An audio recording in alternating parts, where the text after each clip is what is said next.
One of the main giveaways of an inexperienced developer is exploitable code. In this logic, we simply join our application's current directory with the directory components that shape the path to the designated image directory. We then join that designated path with the file name received from the request to create the full path to the file that should be served to the user. Simple enough, right?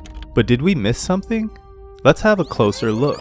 Code like this seems innocent because new devs lack the experience to know that a bad actor can simply adjust the file name, which is actually a path on the hosting server's OS, and traverse the file system of the host server. Even your average script kiddie knows how to navigate to the server's password file, a file that contains system details and usernames that can be used to launch further attacks. This is why the first law of writing unhackable code is to never trust user input. We can patch this vulnerability by resolving the path to its canonical absolute form.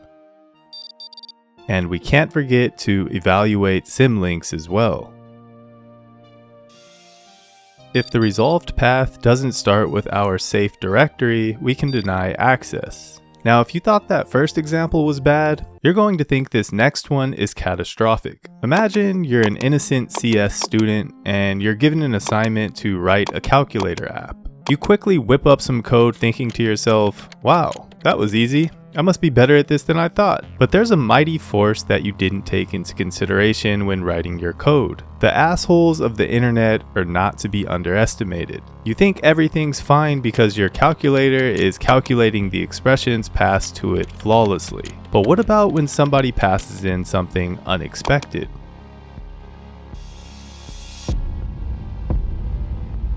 But that's just the tip of the iceberg, because this vulnerability is literally making the user's input executable, since the eval function takes the input,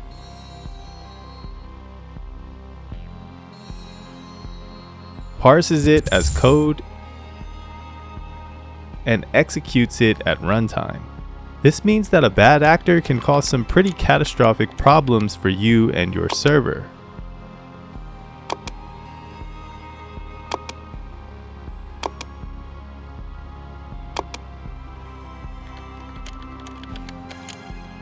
That's why the second law of writing unhackable code is that data must never become executable.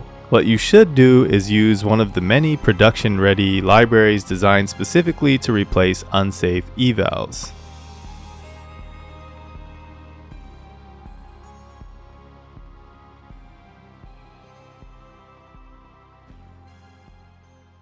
The final law.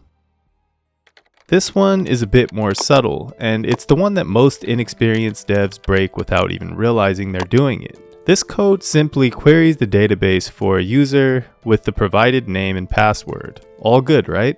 Well, let's test that theory. What if somebody tries to inject SQL via the login interface's password field? And what if the provided password just so happens to change the fundamental behavior of our query? Because after all, 1 is always equal to 1. The result? Well, let's just say that access was not an issue.